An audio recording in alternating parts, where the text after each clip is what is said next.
আজকে ছোট্ট একটা ভিডিওতে আপনাদেরকে দেখাবো তক্ষক বা টক্কর, যে নামেই ডাকেন। এই যে দেখেন, এটা একটা তক্ষক, পর্দার আড়ালে ছিল। এটা বন্য একটা প্রাণী, পোকামাকড় ধরে খায়। এটা টিকটিকির জাতীয় এবং বেশ বড় সাইজের। এটাকে ভয় পাবার একদমই কোনো কারণ নাই। খুবই নিরীহ টাইপের প্রাণী, কিন্তু দেখতে অনেক কুৎসিত টাইপের।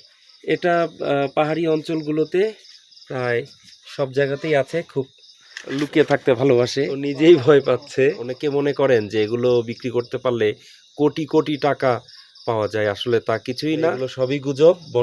বন্যপ্রাণীকে আসলে ধরা যাবে না, হত্যা করা যাবে না। পাগুলো দেখেন যে একটু অদ্ভুত টাইপের। আমিও প্রথমে যখন এই প্রাণীটিকে দেখেছিলাম আমি খুব ভয় পেয়েছিলাম। আসলে ভয় পাবার কোনো কারণ নেই। এটা এক ধরনের গৃহপালিত সাপ বলে একে অভিহিত করা হয়।